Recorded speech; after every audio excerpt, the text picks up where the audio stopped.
છો મિત્રો મજામાં? તો અત્યારે પાછા આપણે આપણી સાઈડ ઉપર છે. અત્યારે આપણી જોડે છે પ્રદીપભાઈ. પણ પ્રદીપભાઈ કંઈ કહેવા માગશો? ના, આપણે અંદર જઈએ પછી વાતચીત કરીએ.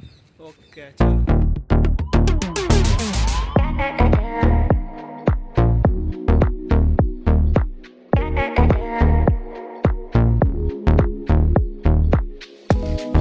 અત્યારે આપણી જોડે છે દેવસીભાઈ. દેવસીભાઈ કંઈ કહેશો? બાયગન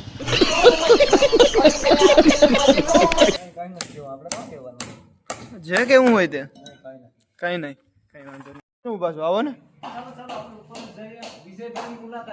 વિજયભાઈ જોડે વાત કરવી છે. હું પ્રદીપભાઈ ને વિજયભાઈ જોડે વાત કરવી છે.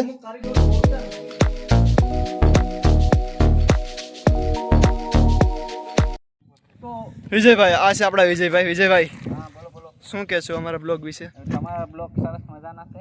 એ તો અમને ખબર જ છે. બીજું કઈ? આ તમે ત્રીજા માળે અત્યારે ઊભા છો તો તમને કેવી મજા આવે? બીક લાગે છે?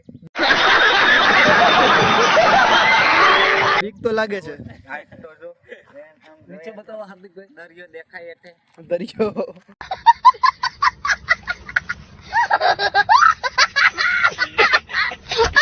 વરસાદના કારણે. બીજું કઈ? બીજું કઈ નહીં ભાઈ, એટલે જ કહેવાનું છે.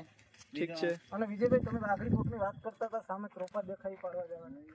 મોટા મોટા ક્રોપા જો પાડે, મોટા મોટા છે પણ પાડોશીના જો. પાડોશીના છે.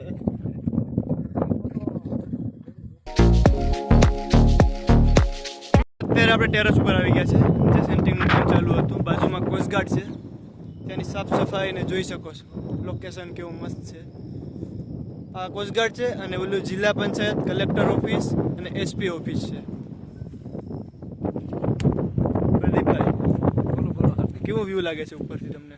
અત્યારે તો અહીંથી જન્નત જેવું દેખાય છે. मजा आया और मैं ये जो मजा है हिंदुस्तान के हर व्यक्ति को देना જન્નત એવું? હા, કારણ કે ચોમાસું સ્વર્ગ. સ્વર્ગ હા, સ્વર્ગ.